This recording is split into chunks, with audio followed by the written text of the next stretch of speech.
All right, so I wanted to show you how you can set the styles in your Google Docs and how you can set those to be the defaults for your Google Docs account. So let's say in this document, I didn't love this font size and I wanted to change the font and make some other tweaks, right? So I'm going to highlight any paragraph in my text and I'm going to adjust this paragraph to look the way I want all of the paragraphs in my docs to look. So I'm going to come up here, let's say we wanted to make this a size bigger. Let's say I think it's a dark gray by default. Nope, it's a black. Let's say I wanted to make it a dark gray font instead. If I thought that was a little bit easier on the eyes, I could change things like my line height, go through this, style this paragraph the way that I want all of my fonts, all of my main paragraph font to be styled.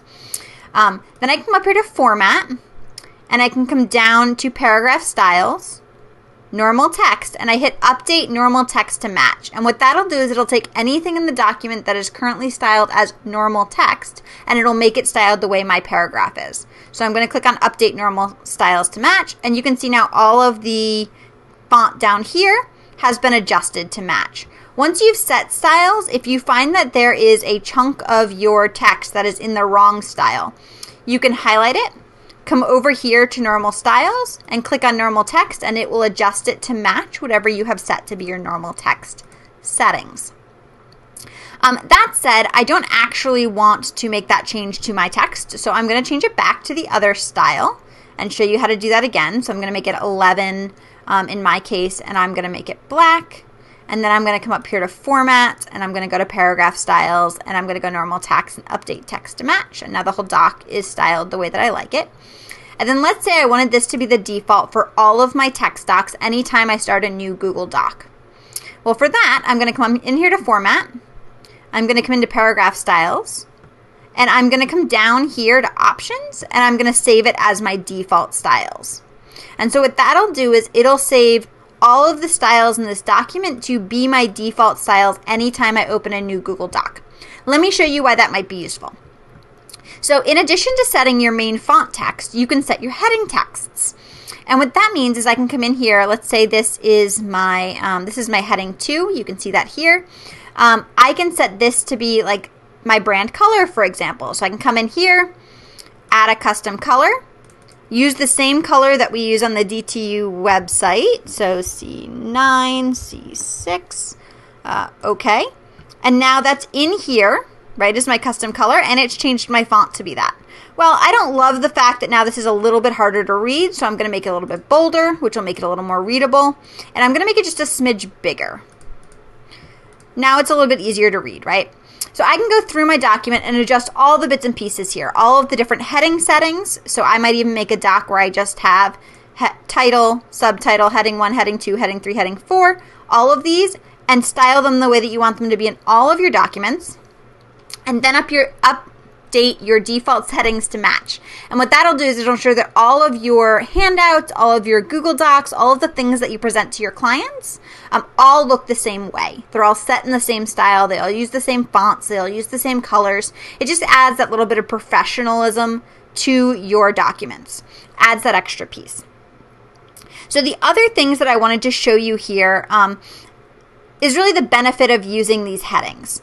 So a lot of people tend to just create text and then they'll highlight the text and they'll just make the chunk of the text bigger or bolder or whatever and format it the way that they want their heading to be.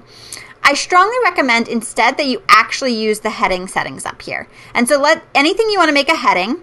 So let's say this was by default normal text and I wanted to make it a heading. You'll just highlight it and then you'll choose up here and set it to be the heading that you want it to be. The reason that you want to use that is because Google has a couple of built-in additional features in Google Docs that make long documents especially easier to get through. The first is the document outline. So if you click over here on this little floating icon that is by default, at least in my document, collapsed, it pops out an outline for your document. And what this essentially does is it pulls any of your headings in and gives you a jump to button. So like one section, this is the blog post that you're reading, drafted in Google Docs. So I could jump down to the section, I'm linking YouTube videos down here, right? And I can navigate long documents this way. So one of the ways that I've used this with client documents, for example, is if we're doing an annual marketing plan, I might have every single month set as a heading. And then they can jump through the document to the appropriate month when they're working on their things for that month. So you can see how that would be really useful, especially for a longer document. Once you get to 8 pages or 9 pages or 10 pages in some of your planning documents, or even in a training log, it might be really useful to have quick links to jump to the place you want to be. Similarly, if you're going to create like an ebook or a downloadable document for clients for marketing purposes, you may want that option. The other option I wanted to show you that makes this really useful is if I hit enter and come up here, I can go to insert and I can insert a table of contents. So come down here to table of contents and add this. And what it does is it actually adds all of your headings in here with the accurate page numbers. Then let's say we were editing our document and some of the changes changed where one of our headings was on a page. So the linking to YouTube documents right now is on this page, but let's say I added a bunch of additional text and it bumped it down to another page. You can see before I made the change, linking to YouTube documents was on page 2. If I click on this little update button, it'll change to page 3 because that's now where it's located. So you always have the option of just coming here and auto updating, so you don't have to manually go through your document, figure out what page each of your pieces of content is on. It'll update it all for you. And then of course you can also style this. So you can style your table of content doc however you want in terms of font size and colors and things like that. So one last thing, because I did go ahead and create this color heading, you'll notice that my heading 2s still aren't set up in that style. So I'm just going to quickly update that. So I'm going to highlight this.